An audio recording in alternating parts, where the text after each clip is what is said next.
అందరికీ నమస్కారం. ఈరోజు మనము విద్య యొక్క గొప్పదనాన్ని తెలిపే ఒక చక్కని పద్యాన్ని నేర్చుకుందాం.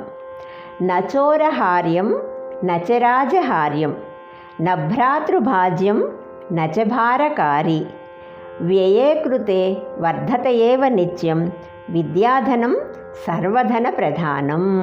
ఎంత చక్కని పద్యం అంటే భావం చూడండి.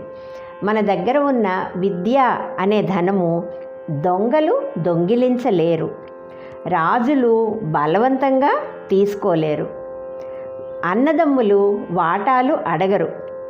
విద్యాధనం మనకి మోయటానికి కూడా ఏమీ భారం కాదు. ఈ ధనము మనం ఖర్చు పెట్టే కొలది ఇంకా పెరుగుతుంది.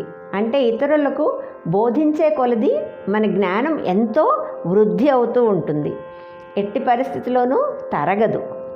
అందుచేత మన దగ్గర ఉన్న ఆస్తిపాస్తులన్నిటికన్నా ఈ విద్యాధనం ఎంతో గొప్పది అని ఈ పద్యం యొక్క భావం.